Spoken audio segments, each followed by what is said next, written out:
do capítulo de número 18. Aqui nós temos pelo menos 3 assuntos importantíssimos. O primeiro dele é a respeito da herança e dos direitos dos sacerdotes e dos levitas, que nós já verificamos lá atrás. Então, aqui, na verdade, não tem coisa nova. Nós já vimos esses assuntos. Os sacerdotes levitas, toda a tribo de Levi, não terão parte nem herança em Israel. Das ofertas queimadas do Senhor e da sua herança comerão. Pelo que não terão herança no meio de seus irmãos. O Senhor é a sua herança, como lhe tem dito. Este, pois, será o direito dos sacerdotes a receber do povo, dos que sacrificarem sacrifício, seja boi ou gado miúdo, que darão ao sacerdote a espada e as queixadas e o bucho. Dar-lhe-ás as primícias do teu cereal, do teu mosto e do teu azeite, e as primícias da tosquia das tuas ovelhas. Bem, na verdade aqui não fala nada mais, nada menos do que nós já tratamos de Levítico. É a porção dos sacerdotes. Porque os sacerdotes e levitas, eles dependeriam da doação realizada por Israel. E essa doação acontecia para que justamente eles tivessem subsistência, porque os levitas não receberam terra no meio do povo de Israel. Verso 5.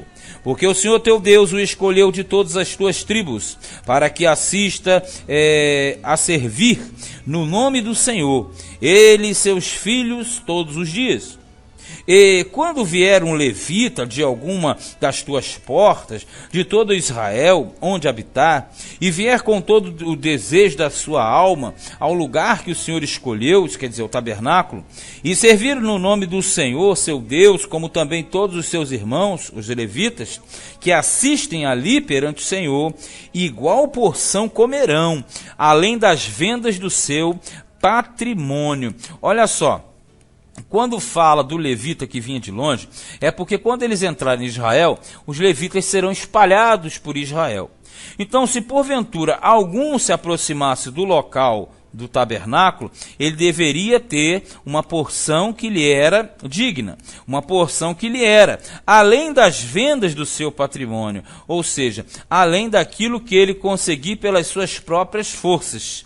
Ele deveria automaticamente ter o seu direito e também a porção da alimentação básica, aquela mesma que era dada aos sacerdotes e aos levitas do local, deveria ser dado ao levita que viesse de longe também, de qualquer dos termos de Israel. Já no versículo 9, do versículo 9 ao 14, tem uma diferença aqui. Essa diferença é justamente a parte que trata dos adivinhadores, prognosticadores, os cultos pagãos, na verdade, que eram realizados pelos vizinhos de Israel, que foram vetados para a prática dos israelitas. Diz assim: quando entrares na terra que o Senhor teu Deus te der, não aprenderás a fazer conforme as abominações daquelas nações. Entre ti se não achará quem faça passar pelo fogo o seu filho ou a sua filha. Passar pelo fogo aqui é sacrifício de criança. Isso era muito realizado ao deus Moloque, principalmente naquela área, naquela região de Canaã. Nem agoureiro é aquele que pronuncia agouros, que diz que vai acontecer determinada coisa se outra for feita, e por aí vai. Nem feiticeiro, que pratica a feitiçaria, nem cantador de encantamentos, aqueles que têm rituais, simpatias, coisas desse nível, Nem quem consulte um espírito adivinhante. Isso aqui são os espíritos familiares. Nem mágico. Mágico é o que pratica magia. Não é o mágico, aquele mágico de escola, de brincadeira, nem Mr. M. Não é nada disso não. Aqui é magia mesmo.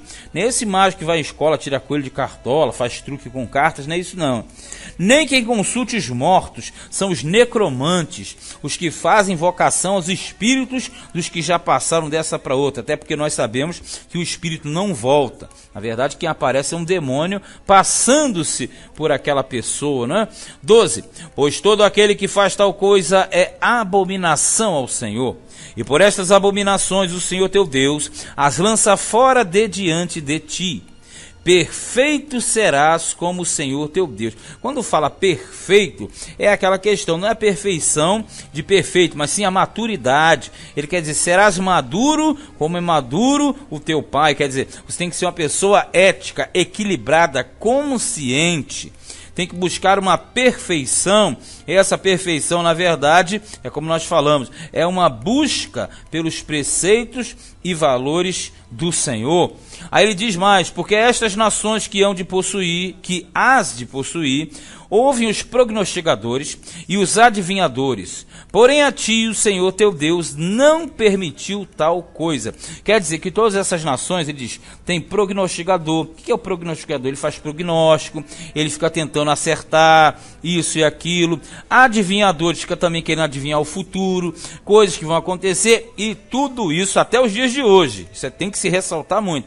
Até hoje, esses espíritos estão sempre fustigando o povo de Deus, para levá-los o quê? A essas superstições, aos espíritos adivinhantes, aos espíritos prognosticadores. Então, tolerância zero. Deus falou não.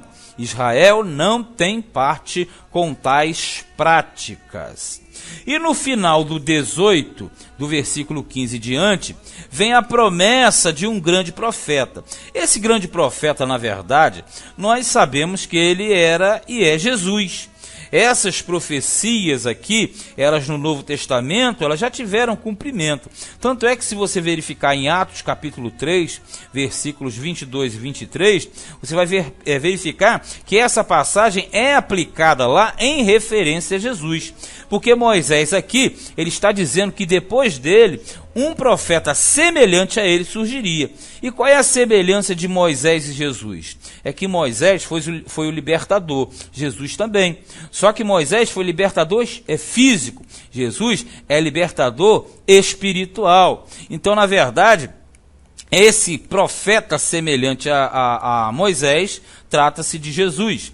Verso 15 diz: o Senhor teu Deus te despertará um profeta do meio de ti, vê bem, de teus irmãos, como eu, e a ele ouvireis, conforme tudo o que pediste ao Senhor teu Deus em Horebe, no dia da congregação, dizendo: não ouvirei mais a voz do Senhor, meu Deus, nem mais verei este grande fogo, para que não morra. Então o Senhor me disse: bem falaram naquilo que disseram.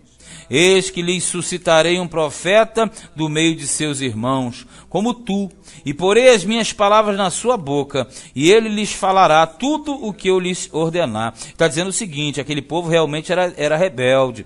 No deserto, eles foram muito contumazes e automaticamente morreram no deserto. Mas vê bem, eu vou levantar um outro profeta, colocar minhas palavras na boca dele, e esse sim vai falar e o meu povo vai ouvir. E será que, qualquer que não ouvir as minhas palavras, que ele falar em meu nome, eu requererei dele. Tipo assim, vou exigir dele. Porém o profeta, já mudou um pouquinho, porém o profeta que presumir soberbamente de falar alguma palavra em meu nome, que eu lhe não tenha mandado falar, ou que falar em nome de outros deuses, o tal profeta morrerá. Está dizendo assim, agora já mudou de assunto, né? Falou de profeta, está falando, ó, quando o profeta se levantar no meio de vocês, e esse profeta falar o que eu não falei, ele vai morrer. E se disseres no teu coração, como conheceremos a palavra que o Senhor não falou? Quando tal profeta falar em nome do Senhor, veja bem, e tal palavra se não cumprir, nem suceder assim, esta é a palavra que o Senhor não falou. Com soberba a falou o tal profeta. Não tenhas temor dele. Bem, você sabe que o profeta falso, ele morria. Ou ele morria porque foi comprovado que ele falou a mentira, ou morreria porque ele desviou de Deus, ou ele morreria porque se ninguém o matasse apedrejado, o próprio Deus o mataria. É aquela questão das expiações. Mas o certo é, a ênfase maior aqui é a promessa de um grande profeta. Quem foi esse profeta? Nosso Senhor e Salvador Jesus Cristo, que surgiria e surgiu no meio do povo de Israel particularmente dentro da tribo de Judá. Este aqui foi Deuteronômio, capítulo de número 18.